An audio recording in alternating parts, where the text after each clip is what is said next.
आप देख रहे हैं सत्यता भारत न्यूज, चमक सच्चाई की।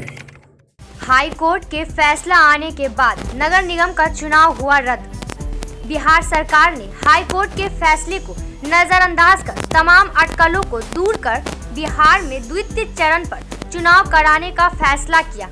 बिहार में 2 चरणों पर चुनाव होने थे। प्रथम चरण 10 अक्टूबर, द्वितीय चरण 20 अक्टूबर को तारीख तय की गई एवं गिनती की भी तारीख तय कर दी गई थी।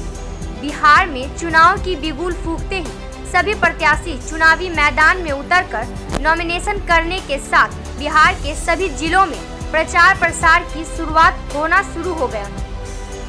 हालांकि बिहार में कुछ जिलों में जातिगत के आधार पर चुनाव कराने पर जनप्रतिनिधियों ने ऐतराज जताकर हाई कोर्ट का दरवाजा खटखटाया। फैसला कोर्ट में लंबित था, जबकि हाई कोर्ट ने बिहार सरकार को सूचित कर नगर निगम चुनाव को हाई कोर्ट का फैसला आने तक चुनाव पर रोक लगा दिया गया था। लेकिन बिहार सरकार के जल्दबाजी के कारण नगर निगम के चुनाव को हरी झंडी दे दी, जिसका खामियाजा कई दिनों से बिहार में प्रचार प्रसार चल रहे प्रत्याशियों को भुगतना पड़ गया और हाई कोर्ट के फैसले आने के बाद चुनाव पर रोक लगा दिया गया।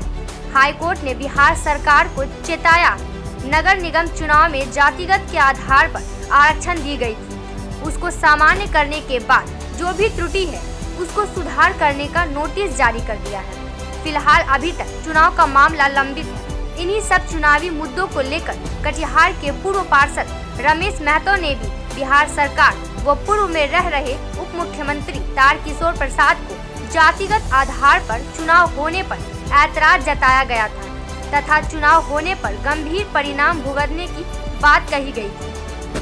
आइए और सुनते हैं सत्यता भारत न्यूज के पत्रकार को प्रसारण में क्या कुछ कहा। चुनाव रद्द होने पर कुछ प्रत्याशियों ने देखे रिपोर्ट में। कटिहार से रिंकू खान की रिपोर्ट। हाई कोर्ट के आदेश पे जो चुनाव रद्द कर दिया गया, इसमें क्या प्रतिक्रिया देना चाहेंगे? हाई कोर्ट द्वारा जो आदेश पारित कर होने वाले नगर निकाय चुनाव 2022 को जो रोका गया है, उस पर मैं अपनी ओर से यही कहना चाहता हूं कि ये जो चुनाव की तैयारी की गई थी वो नगर निगम से लेकर के राज्य निर्वाचन आयोग तक की घोर लापरवाही को दर्शाती है। मुझे जहाँ तक ज्ञात है कि आरक्षण रोस्टर जिस समय कटिहार नगर निगम के द्वारा भेजा गया था, उस रोस्टर में जो भी कमियां थी, उस कमियों को लेकर मैं बार बार नगर निगम को, कटिहार के जिला प्रशासन को और उस वक्त के तात्कालिक बिहार के उप मुख्यमंत्री सह नगर विकास एवं आवास मंत्री माननीय तारकिशोर प्रसाद जी को भी अवगत कराया कि इस रोस्टर में बहुत सारी त्रुटियां हैं जो आने वाले समय में कहीं न कहीं यह चुनाव को बाधित करेगी। यह मामला कोर्ट तक चला जाएगा और जो भी लोग सामाजिक जीवन में हैं, जो चुनाव लड़ना चाहते हैं, जो लड़ते हैं, जो जनप्रतिनिधि हैं, सभी लोगों को इसका घोर खामियाजा भुगतना पड़ेगा। और वो समय आ गया कि हाई कोर्ट ने जो रोस्टर गया था, जिसमें पिछड़ा वर्ग को छांट करके अत्यंत पिछड़ा SC ST और सब लोगों को चुनाव करा रहा था, जिसमें पिछड़ा बहुत बड़ा भाग एक पिछड़ा वर्ग जाति का था जिसकी भागीदारी इस चुनाव में नहीं थी। उसी बात को लेकर के कोर्ट में याचिका दायर हुआ था, जिसकी सुनवाई की और कोर्ट ने उसमें अनियमितता पाते हुए उस पर रोक लगा दिया और संपूर्ण चुनाव को पूर्ण रूप से रोक लगा दिया और कहा गया कि इसका विधिवत ट्रिपल टेस्ट करा करके फिर नए तरीके से सारी तैयारियों को ठीक ठाक करके तब चुनाव कराया जाए। और इस प्रक्रिया में आप समझ लीजिए कि पूरे बिहार में कितने लोग होंगे जो चुनाव लड़ने की तैयारी में थे। 10 तारीख को प्रथम चरण का और 20 को द्वितीय चरण का मतदान होना था और 4 तारीख को कोर्ट का जजमेंट आता है। अब समझिए कि जिनका मतदान 10 तारीख को होना था, वैसे लोगों पर, वैसे प्रत्याशियों पर क्या बीता होगा, जो लोग कितने दिनों से तैयारी कर रहे होंगे, कितना खर्च आया होगा। और नगर निगम, नगर परिषद, नगर पंचायत और जिला के द्वारा जो गलत रोस्टर गया था, जिसके कारण सभी लोग आज इस चुनाव से वंचित हो रहे हैं और एक लंबे समय से नगर परिषद, नगर निगम, नगर पंचायत जनप्रतिनिधि विहीन है। जिसके कारण सामाजिक कार्यों में भी कोई गति नहीं है, सारा काम ठप पड़ा हुआ है। और ये दर्शाता है कि कैसे इन सब चीज़ों को नज़रअंदाज करके जो लोग यहाँ से रोस्टर बनाया, जिसके कारण इतना बड़ा आज ये चक्कर लगा है लोगों को और चुनाव रोक दिया गया है। परिचय देंगे अपना? रमेश महतो, पूर्व निगम पार्षद। हाईकोर्ट ने चुनाव रद्द कर दिया गया है, इसमें क्या प्रतिक्रिया है, क्या कहना चाहेंगे? देखिए, जो अचानक से रिपोर्ट आया है, क्योंकि सारे लोगों ने नॉमिनेशन भर दिया था, सारे लोगों को पर्चा भी मिल गया था और पहला चरण का चुनाव 10 तारीख को होना था।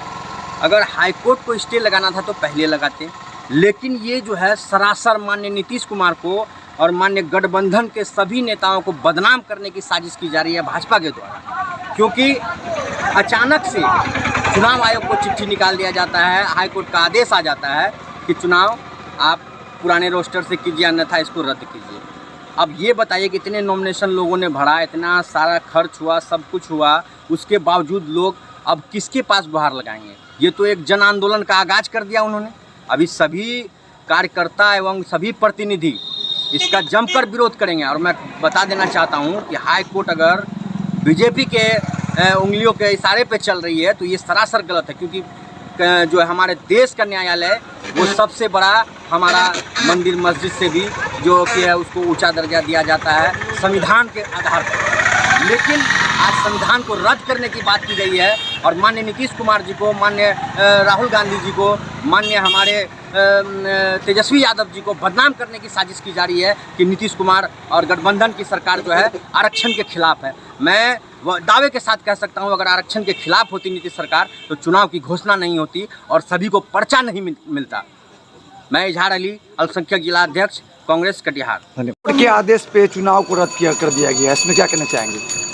हाई कोर्ट ने जो अचानक चुनाव को रद्द करने का आदेश दिया है, ये समझ से परे है। भाजपा सरकार के कहने पे कोर्ट के द्वारा और चुनाव आयोग के द्वारा अचानक चुनाव को रद्द कर दिया जाता है। मैं इस पे सवाल उठाना चाहता हूँ कि जब चुनाव रद्द ही करना था तो लोगों का नॉमिनेशन सिंबल मिलने से पहले रद्द करना था। आज देख लीजिए कि हर वार्ड के लोग, पूरे बिहार में वार्ड के लोग हो, मेयर के कैंडिडेट हों या डिप्टी मेयर के कैंडिडेट हों, सभी ने नॉमिनेशन किया। नॉमिनेशन का खर्च आया, लोग प्रचार प्रसार शुरू कर दिए और लोगों का काफ़ी खर्च हुआ। उसके बाद अचानक चुनाव को रद्द कर दिया जाता है। तो ये जो है भाजपा सरकार की जो है, बिहार के महागठबंधन सरकार नीतीश कुमार, तेजस्वी यादव और कांग्रेस की जो सम्मिलित महागठबंधन की सरकार है, इसको बदनाम करने के लिए इसके एक साजिश की गई है भाजपा सरकार के द्वारा। और चुनाव आयोग कठपुतली बन के ऐसा आदेश पारित किया है जो समझ से परे है।